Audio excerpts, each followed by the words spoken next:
Hola, muy buenas a todos, licenciado y compañeros. Hoy nuestro grupo va a hablar acerca de la espectroscopía de resonancia magnética nuclear orgánica. Los integrantes de nuestro grupo son Eduardo Humberto Sánchez, Yonari Pamela Castillo, su servidora, y Karen Ivette López.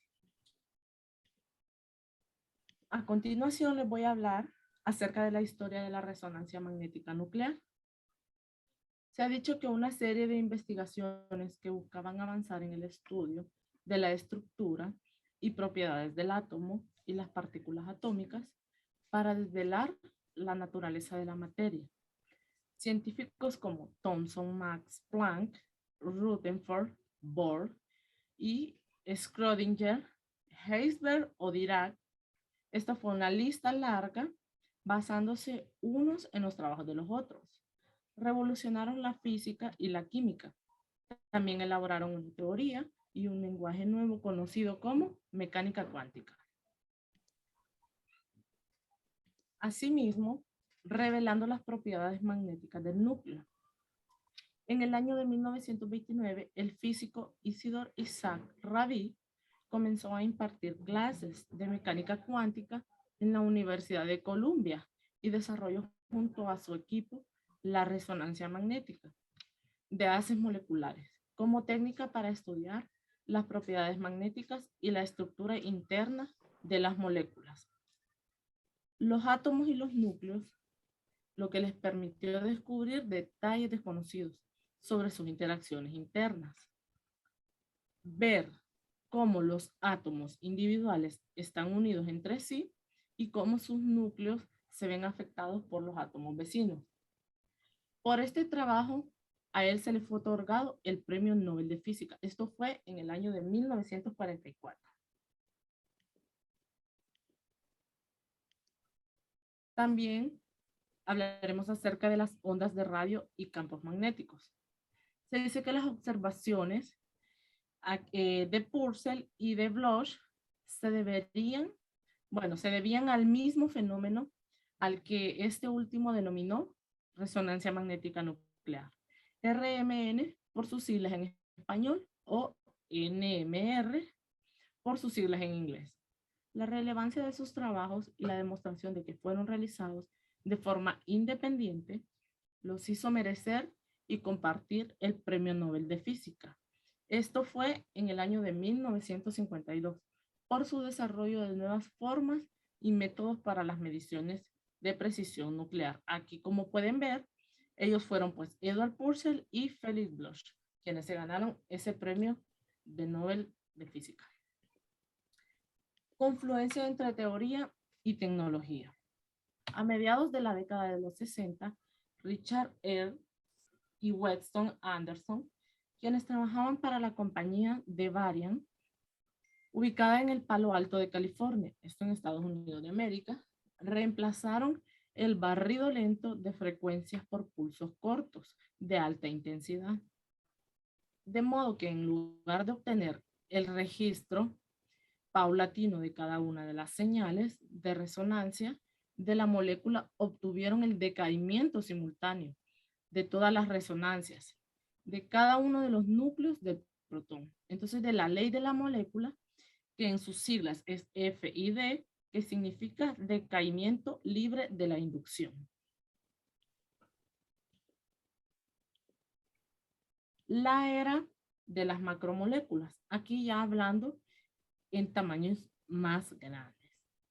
En la misma época en la que Ernst hacía sus magníficas aportaciones a la RMN, o sea, la resonancia magnética nuclear, en el ETHZ, había y hay otro grupo de investigación en el RMN liderado por Kurt, en el que los esfuerzos estaban centrados en determinar la estructura tridimensional de biomoléculas en disolución. Este fue en el año de 1969 que en Goodrich regresó a Suiza, después de realizar una estancia postdoctoral en la Universidad de Berkeley, esto también en Estados Unidos de América, aplicando la resonancia magnética nuclear y en sus siglas RPE que significa resonancia paramagnética electrónica, para la descripción de la hidratación de complejos metálicos. También hablaremos de la resonancia magnética de imágenes, en sus siglas RMI, quienes en este tiempo se ganaron el Premio Nobel de Medicina. Tenemos aquí a Paul Lutemburg, esto fue en el año 2003, y Peter Manfred, que también él se ganó el Premio Nobel de la Medicina en el 2003. A continuación les hablaremos un poco de esto. Como habíamos mencionado anteriormente, aquí tenemos pues a Isidor Isaac Rabi, que también él ganó un Premio Nobel de Física.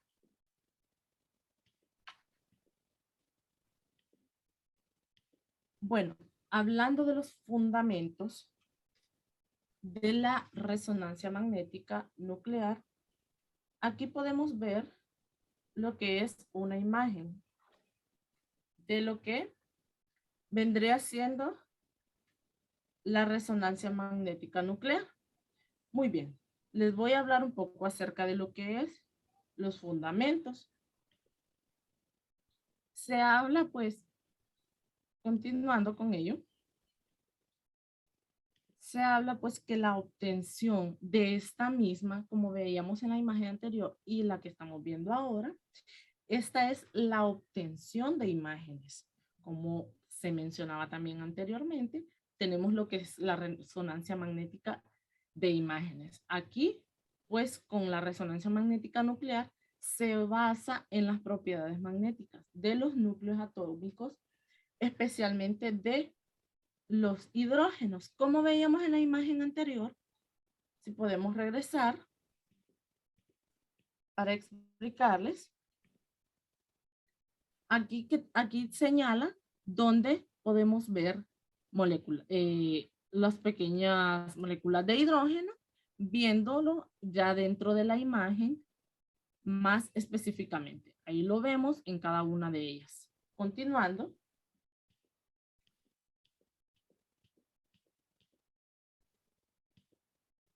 Hablaremos pues de la estructura atómica. ¿Qué es esto? Aquí vemos una imagen de ello, que la estructura atómica, siempre hablando de la RNM, tenemos lo que es un electrón con carga negativa, un protón con carga positiva y un neutrón sin carga.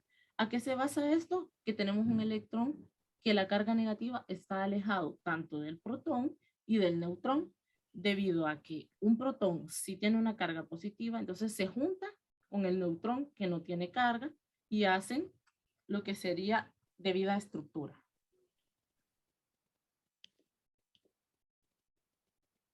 Movimientos de los protones.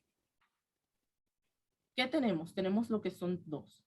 La rotación. Estos giran constantemente en torno a sí mismo. Es lo que veíamos en la imagen anterior. Precisión. Describen un movimiento circular en torno a un punto o a una frecuencia determinada. Comparándolo con la imagen anterior, en rotación gira constantemente en torno a sí mismo. Es el que veíamos, el que tiene una carga negativa que gira solo. Y la precisión es cuando se juntó el neutrón y el protón, uno sin carga y el otro con la carga positiva. Entonces, ellos sí giran en frecuencia juntos determinadamente. Y aquí entonces es donde vemos la combinación de estos movimientos que genera un campo magnético.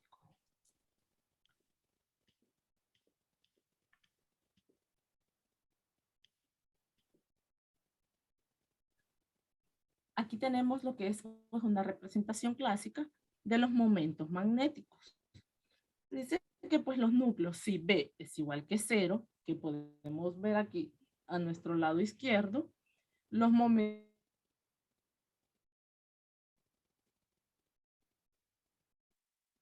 irán hacia un lado y otros hacia otro.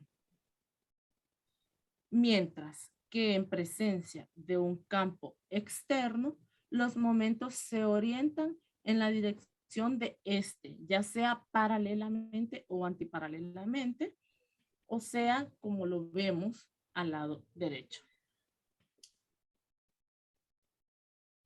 Muy bien, continuemos. Aquí tenemos lo que es acción de un campo magnético exterior.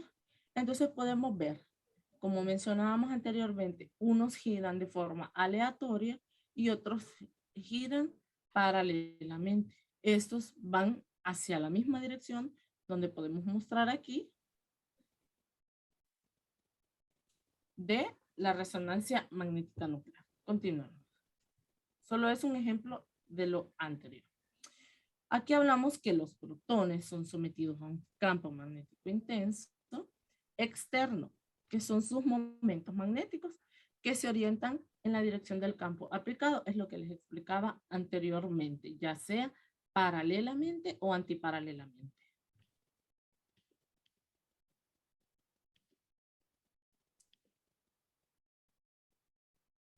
Aquí tenemos otro ejemplo. En nuestra izquierda miramos la circulación de los electrones del alqueno. Este induce un campo magnético que se suma al aplicado, que en este caso es B. O este es en la zona donde se encuentra el protón, produciendo su desapantallamiento. La señal de estos protones en resonancia magnética nuclear se sitúa entre 3.5 y 7. Y también vemos a la derecha un protón de los aldehídos fuertemente desapantallado, debido a que el campo magnético inducido por la circulación electrónica se suma al aplicado, que este va de 9.5 a 10. Entonces vemos cómo hace un cambio de una mínima, de lo mínimo a lo máximo de 3.5 a 10 en ambos lados.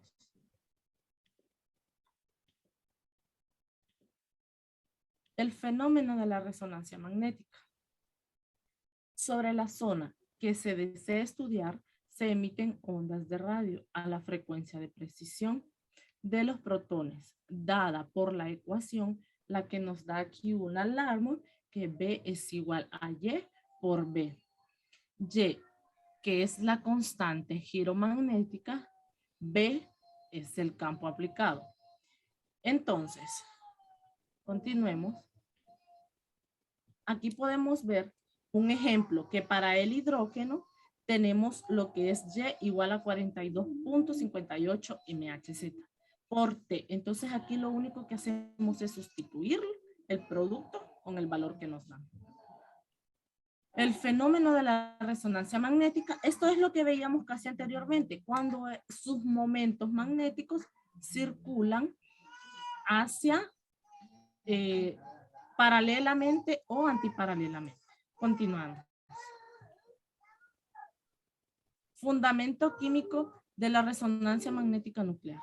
La resonancia magnética nuclear permite resolver la estructura de compuestos orgánicos y organometálicos.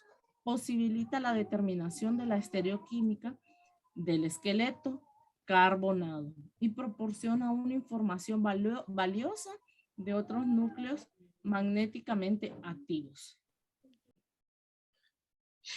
Bueno, continuando con el tema de mi compañera, yo les vengo a hablar sobre el espectroscopio RMN. A continuación se le muestra de forma esquemática los principales componentes de un equipo para medidas de resonancia magnética nuclear. Como pueden observar, aquí tenemos el espectroscopio y sus partes. El espectroscopio de RMM consta de 4 partes. Un imán estable con un controlador que produce un campo magnético preciso. 2. Un transmisor de radiofrecuencia capaz de emitir frecuencias precisas. 3. Un detector para medir la absorción de energía de radiofrecuencia de la muestra. 4. Un ordenador y un registrador para realizar las gráficas que constituyen el espectro de RMN.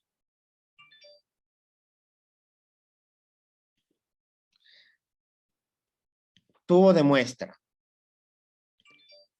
Un tubo de RMN es un tubo de vidrio de paredes delgadas utilizado para contener las muestras en la espectroscopía de resonancia magnética nuclear RMN. Normalmente los tubos de RMN poseen 5 mililitros de diámetro, pero los de 10 mililitros y 3 mililitros también son usados. Es importante que los tubos sean de grosor uniforme y estén equilibrados para asegurar que el tubo de RMN rota a una velocidad normal, es decir, que no fluctúe. Por lo general, gira en el espectro de RMN a 20 Hz.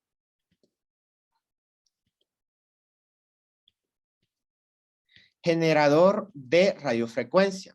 Un generador de radiofrecuencia está diseñado para generar y enviar energía de radiofrecuencia. Esta energía de RF se utiliza para calentar productos y los generadores de radiofrecuencia son, por lo tanto, utilizados principalmente en procesos térmicos.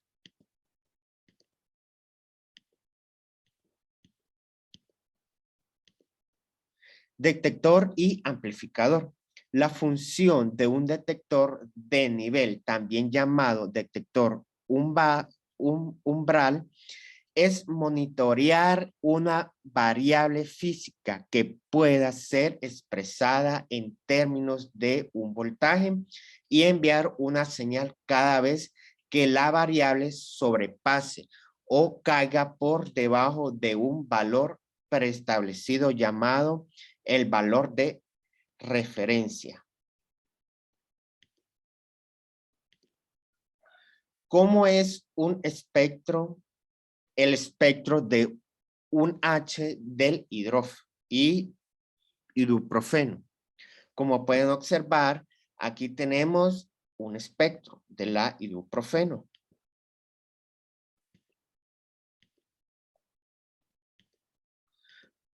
¿Cómo se lee? Podemos observar que en el espectro de 1H se caracterizan por una escala horizontal denominada desplazamiento químico, que va comúnmente de 0 a 15 ppm. Analizando el espectro, contamos y diferenciamos hidrógeno de la estructura. Para ello utilizaremos criterios y simetría en el concepto de que los enlaces sencillos giran libremente como el molinillo. Podemos observar que en cada uno de los grupos metilo, CH3, los 3 hidrógenos tienen posiciones equivalentes por giro del enlace. Es decir, serían intercambiables entre sí sin afectar la integridad de la molécula. Por eso dan una única señal. Es como si los 3 hidrógenos de cada grupo metilo vivieran en el mismo domicilio.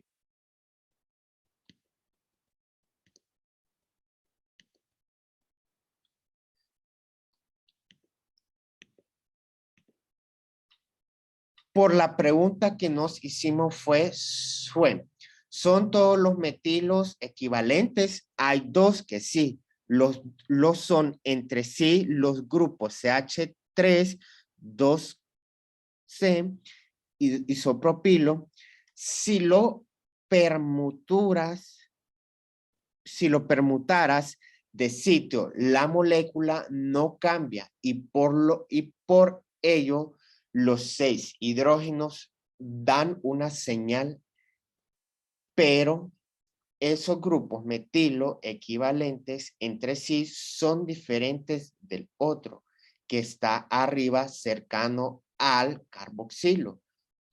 Por consiguiente, hay dos grupos metilo cuyos 6 hidrógenos viven en el mismo domicilio, pero diferentes del domicilio del otro grupo metilo, y sus 3 hidrógenos hay un grupo CH2 único en la molécula cuyos hidrógenos son equivalentes entre sí. Ahí tenemos otro domicilio, grupo CH. Hay dos tipos, los que están en el anillo y los que están fuera.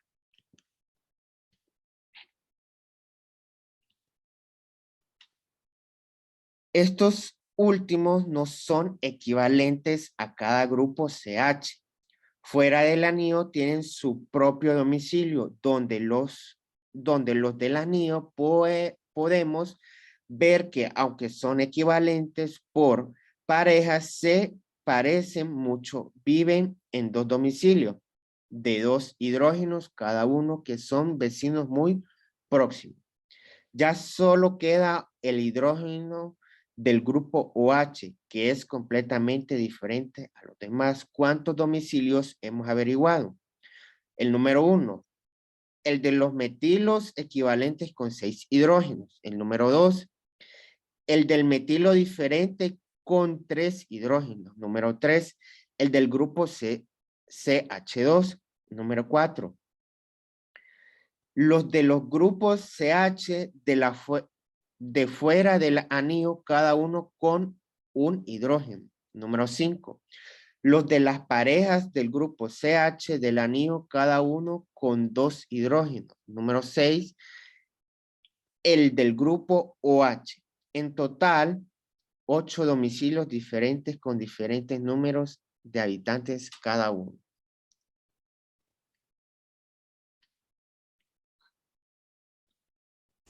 Mi nombre es Karen López y vamos a continuar con el tema de resonancia magnética nuclear. La gráfica de resonancia magnética nuclear, el lado de campo bajo desprotegido está a la izquierda y el lado del campo alto protegido está a la derecha. Espectroscopía del RMN, del carbono 13. Promedio de señal y TF resonancia magnética nuclear. A la espectroscopía del carbono 13, debido a que muchos es más fácil de interpretar lo que aprendemos ahora acerca de la interpretación de los espectros de 13 carbono, simplificará la explicación subsecuente de los espectros del 1H. El carbono 13 es el único estado natural del isótopo del carbono con un spin nuclear, pero su abundancia natural es de únicamente 1.1%.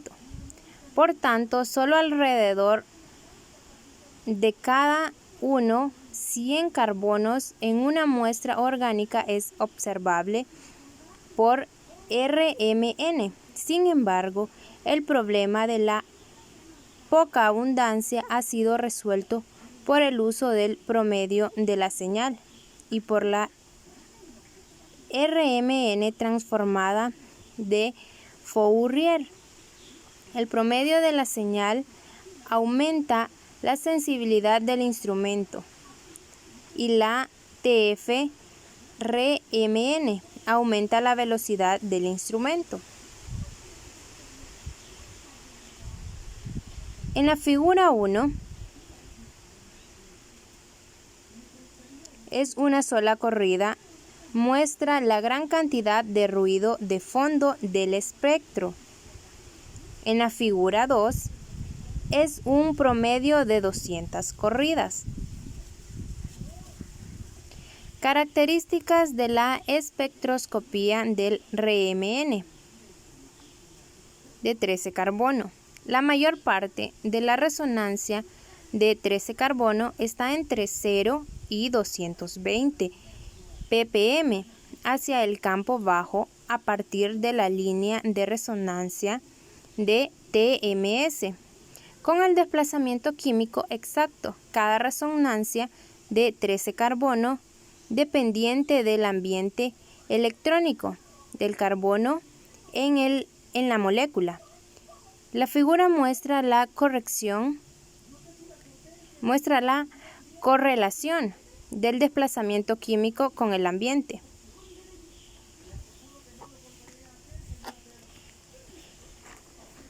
Usos de la espectroscopía de RMN 13 carbono. A determinación derivada de la espectroscopía de RMN carbono 13 es extraordinariamente útil para la determinación de la estructura. No solo podemos encontrar el número de átomos de carbonos distintos en una molécula, sino que también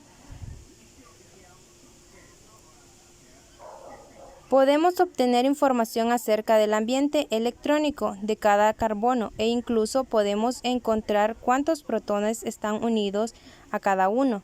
Como resultado, podemos resolver varias preguntas estructurales que no son respondidas por la espectroscopía de IR o en la espectrometría de masas. Espectroscopía de RMN, 1 hidrógeno y equivalencia de protones.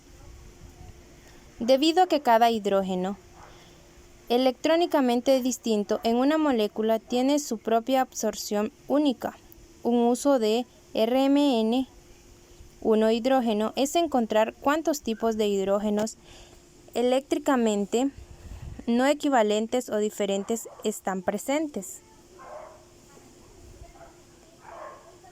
Desplazamientos químicos en la espectroscopía de RMN, 1 hidrógeno.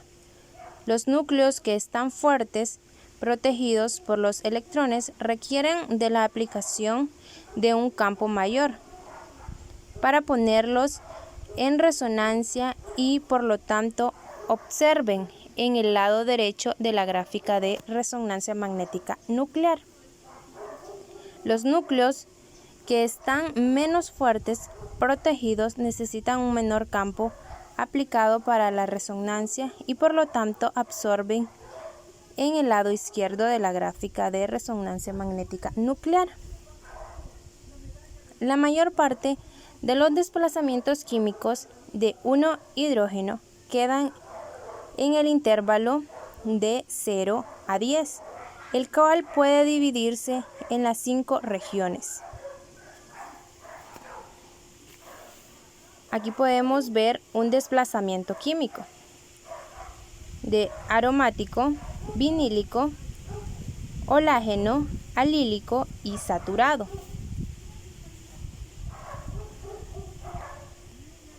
Usos de la espectroscopía de resonancia magnética nuclear 1H. La resonancia magnética nuclear puede utilizarse para ayudar a identificar el producto de casi toda la reacción realizada en el laboratorio. Por ejemplo, la hidroboración y oxidación de los alquenos ocurre con regioquímica anti-Markovnikov para producir el alcohol menos sustituido, y ahora podemos comprobar esta afirmación con la ayuda de la resonancia magnética nuclear.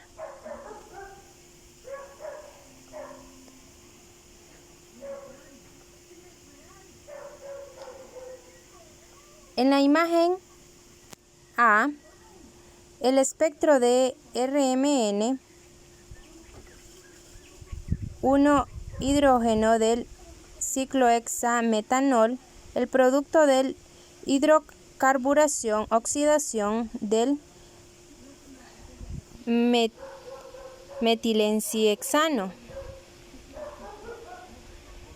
Y en el B, el espectro de resonancia magnética nuclear 1 metilciclohexanol, el posible producto alternativo de la reacción.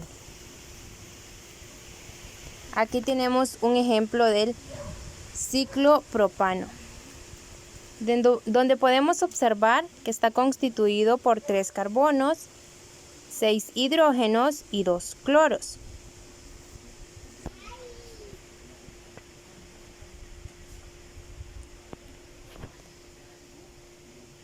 Aquí tenemos un ejemplo más.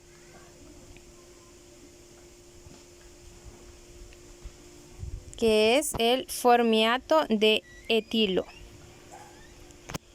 Para concluir, en las conclusiones sobre el espectro de resonancia magnética nuclear,